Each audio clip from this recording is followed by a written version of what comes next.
Hey friends, welcome! Before you enjoy this video, please take a moment to subscribe to the channel so you'll know when we upload new videos. Thank you!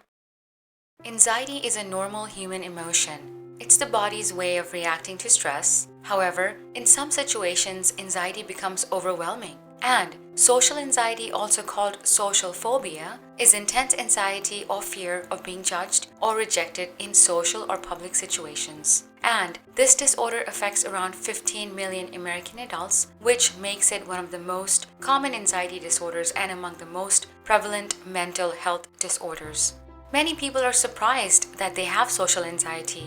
In fact, according to the National Institute of Mental Health, an incredible 18% of the population suffers from anxiety. Of those, 63% aren't receiving treatment and 34% of those aren't receiving adequate treatment. Some sufferers assume they might only be shy, introverted, or quiet. Others think they're awkward or lacking in social skills. Interestingly, women are 60% more likely to suffer from anxiety than men. If you experience social anxiety, you're not alone. However, it can be difficult to reach out for support, and recognizing the signs and getting treatment can help. Here are 10 signs that what you're dealing with might be social anxiety and not simply shyness.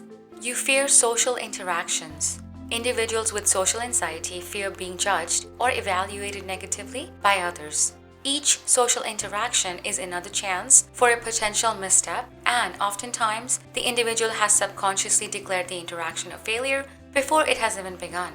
During social interactions, individuals with this condition may worry about saying the wrong thing, using the wrong tone, sounding dumb, or how they look or appear to others. The fear can even make it nearly impossible to make idle chit-chat or even make eye contact with other people. You experience situational distress. When confronted with certain social triggers, you usually experience significant distress. Common situations that trigger your fear include being teased or criticized, being introduced to other people, being the center of attention, being watched or observed while you do something, meeting people in authority positions, and meeting someone's gaze. Your fear is accompanied by physical and emotional symptoms. Along with the fear you experience, you also experience other symptoms like rapid heartbeat, blushing, nervousness, excessive sweating, dry mouth or throat, trembling, muscle twitches, trouble catching your breath, lightheadedness, and even stomach problems. This is not something you can control, it just triggers naturally, and other people just cannot relate to it. You skip events you are interested in only because you think you will feel awkward. Salsa dancing sounds cool, but you cringe thinking about how stupid you'll look doing it, so you don't go. Even if other people don't know how to dance either, you assume they'll look less silly than you. If an event involves any aspect of performing, you're even more scared to go. Whenever your appearance changes slightly, you're terrified to go out and see people. If you have a breakout or your haircut was shorter than expected, you automatically assume that people will mock you, even only in their heads. You don't expect anyone to be friends with you. Entering any sort of new environment is scary. You think you'll be the one person left standing on the side while everyone else groups together. You assume this is due to others thinking you seemed weird rather than recognizing that it might be because you don't approach anyone.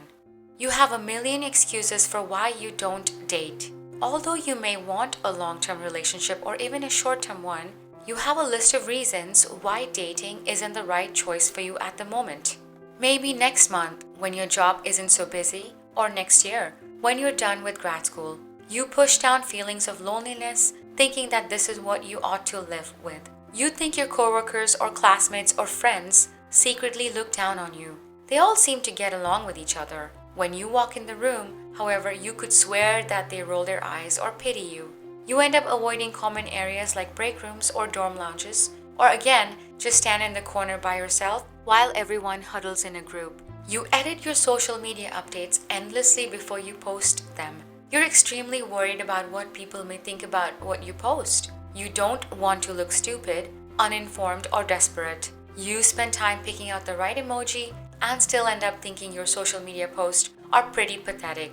Friends, if any of these descriptors sound like you, we encourage you to seek treatment for social anxiety. Don't allow it to trap you in a life that isn't the life you want. only because you feel you have no other options. Therapy can help you with anxiety and yield transformative results. Your mental health is worth the investment, and it is just as important as your physical health, if not more. If you have a friend or a family member who may benefit from this video, please share it with them.